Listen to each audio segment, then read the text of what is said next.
ngobrol bareng Gus Miftah Los Radamen. Izin Jenderal, beberapa saat yang lalu kan sempat viral tuh video penusukan Syekh Ali Jabir. Barangkali Jenderal untuk mengingatnya kita lihat videonya.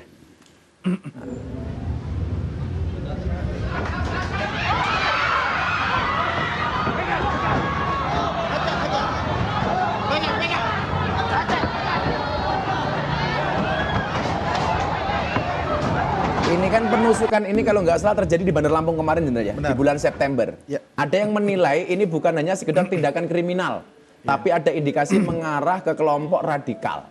Sebenarnya faktanya seperti apa, Jenderal? Yang di Lampung ini? Kita langsung profiling tuh. Jadi apakah si pelaku penusuk ini merupakan bagian dari jaringan teroris? Tentu dalam tahapan-tahapan kita biasanya melakukan suatu profiling yang bersangkutan dari berbagai sisi ya. Dari catatan-catatan kejahatan selama ini, kemudian juga termasuk menelusuri jejak digital. Siap.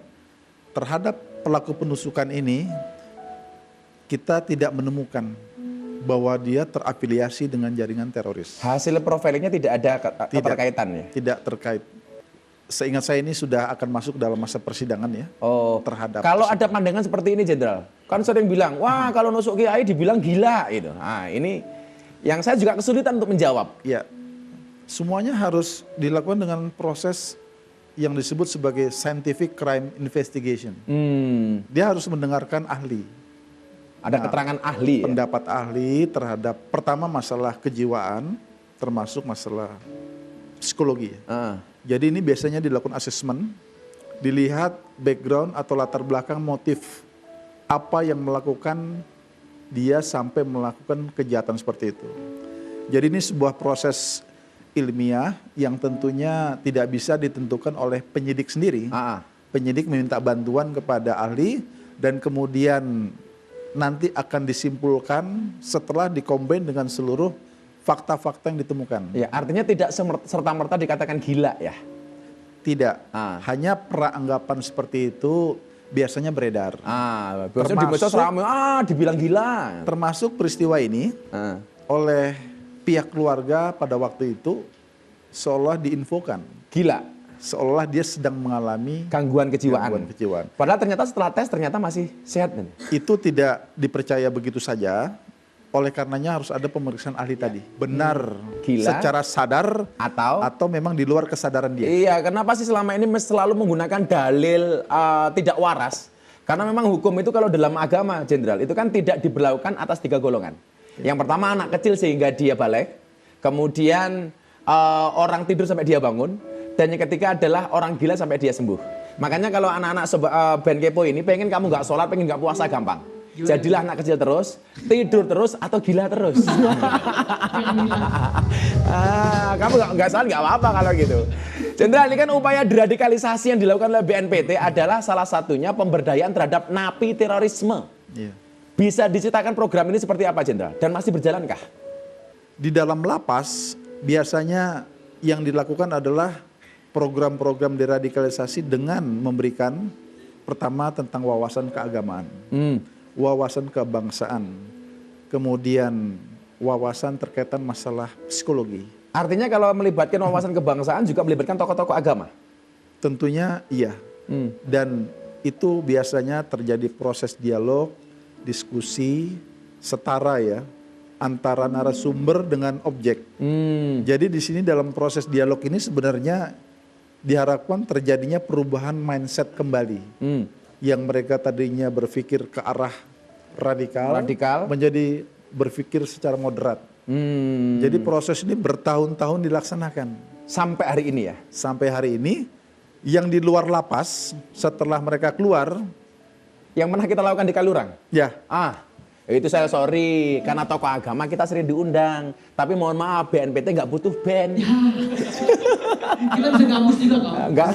Itu termasuk ketika acara kita di Kalurang, Jenderal ya? Iya, benar. Oke. Itu adalah kita bertemu, itu Kalurang malah bertemu dengan para penyintas. Para penyintas? Iya, korban kejahatan. Jadi undang-undang mewajibkan kita melakukan untuk memberikan pendampingan terhadap pendampingan dalam proses reintegrasi itu kepada pelaku atau ex narapidana atau napiter ya istilahnya. Tapi kita lebih menyebutnya dengan mitra deradikalisasi. Mitra deradikalisasi. Ini bahasa yang sangat sopan menurut saya, Jenderal. Kita tidak ingin menstigmakan mereka sebagai asal lu mantan teroris. Waduh, jelek banget. Kurang bagus kan? Satu lagi penyintas korban. Jadi dua sisi ini diperlakukan secara adil dan seimbang dengan sebentar, Jenderal, saya sepakat itu. Dari teroris di mitra deradikalisasi. Sama, Jenderal, saya dituduh. Oh, Gus Miftah kalau ngomong itu kasar. Saya bilang, saya itu kalau ngaji di lokalisasi, Jenderal, nggak pernah saya menyebut mbak-mbak itu dengan bahasa PSK. Ya mbak-mbak warga binaan. Kan nggak mungkin saya pengajian para PSK rahimakumullah, itu kan nggak mungkin, Jenderal. Jadi saya sepakat bahasa yang digunakan ini. Ini, Jenderal, dalam sebuah postingan, Pak Boy pernah mengatakan begini, kita lihat yuk grafiknya di Instagram seperti apa. Ini, Boy Rafli Amar, hidup di era digital seperti ini memang mudah karena informasi tersebar dengan cepat. Dunia seakan berada di dalam genggaman. Namun kemudahan tersebut datang bersamaan dengan tantangan. Karena kini informasi datang dari berbagai sumber yang belum tentu benar, bahkan seringkali menyesatkan seperti berita bohong. Lah, ini dulu ditujukan untuk apa, Jenderal? Fenomena hoax. Fenomena hoax ya. Di dunia maya. Dunia maya ini kan dunia yang berbeda dengan dunia nyata ya. Kalau dunia nyata, mungkin orang lebih sudah bagus dalam peradaban dan kepatuhan terhadap hukum. Tapi di dunia maya, peradabannya masih baru terbentuk, ketertiban sosialnya masih dalam proses terbentuk. Jadi tidak semua pengguna media sosial itu adalah orang-orang yang punya niat baik.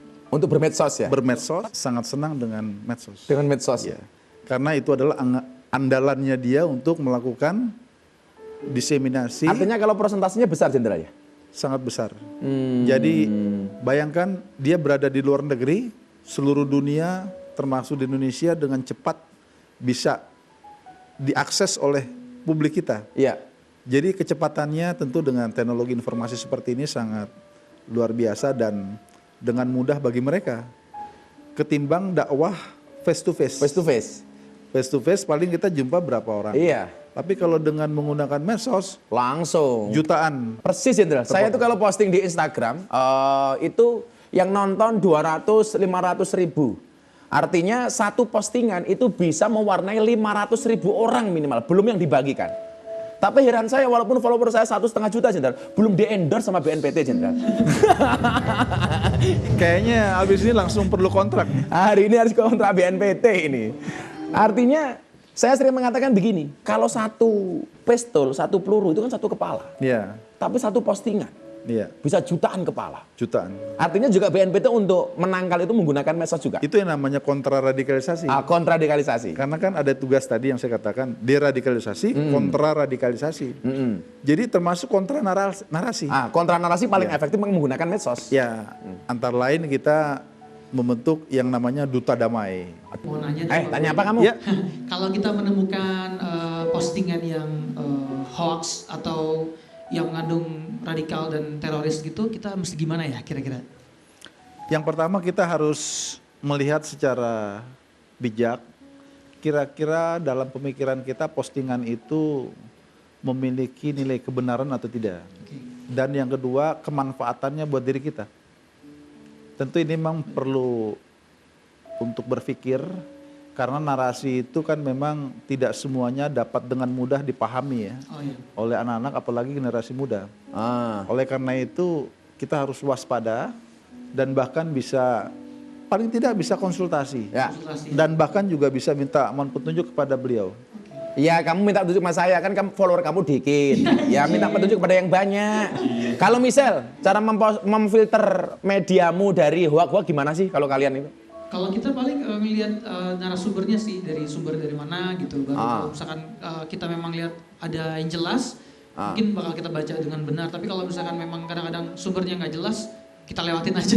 Iya, apalagi postingan nasib aja nggak jelas. Kita kasih tahu ya caranya. Tinggikan EQ-mu, maka hoax akan turun dengan sendirinya. Rendahkan EQ-mu, maka hoax akan merajalela. Karena yang termakan hoax itu ya rata-rata orang yang nggak pinter, Pak Boy. Kan begitu, Pak Boy. Benarkah milenial secara psikologis itu rawan disusupi paham radikalisme?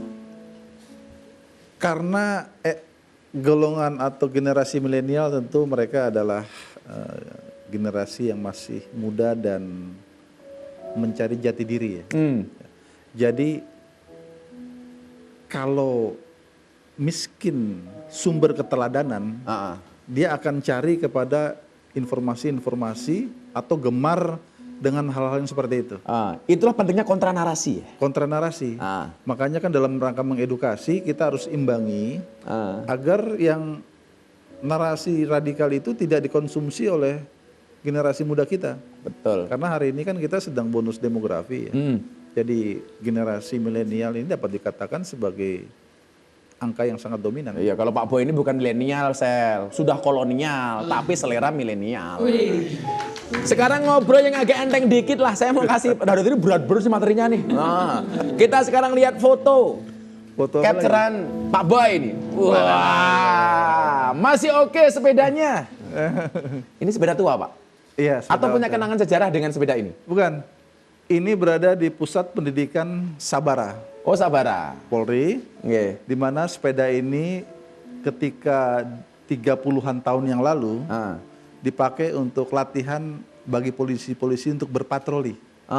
Dan kebetulan sudah direkondisi, saya mencoba, ternyata masih enak. Masih enak? Masih enak. Aduh, jangan cindera sepedanya tua, ya Allah. Tapi saya punya quote tentang sepeda tua. Sepeda tua itu mengajarkanku bahwa sesuatu yang rusak itu harus diperbaiki, bukan mencari yang baru. Makanya kalau kamu punya istri tua jangan cari yang muda kamu. Jadinya? Ya tetap diperbaiki yang tua, dipakai gitu loh. Kayak kemarin tetangga saya bilang, "Bah, saya pengen nikah lagi dengan mahasiswi." Kenapa? Istri saya udah tua. Saya bilang, kalau kamu pengen merasakan mahasiswi, jangan menikah dengan mahasiswi. Caranya gimana, Bah? Gampang. Istrimu dikuliahkan. Kan mahasiswi. Pembahasan kita semakin menarik dengan jenderal yang luar biasa ini. Jangan kemana-mana, tetap di Ngobrol bareng Gus Miftah.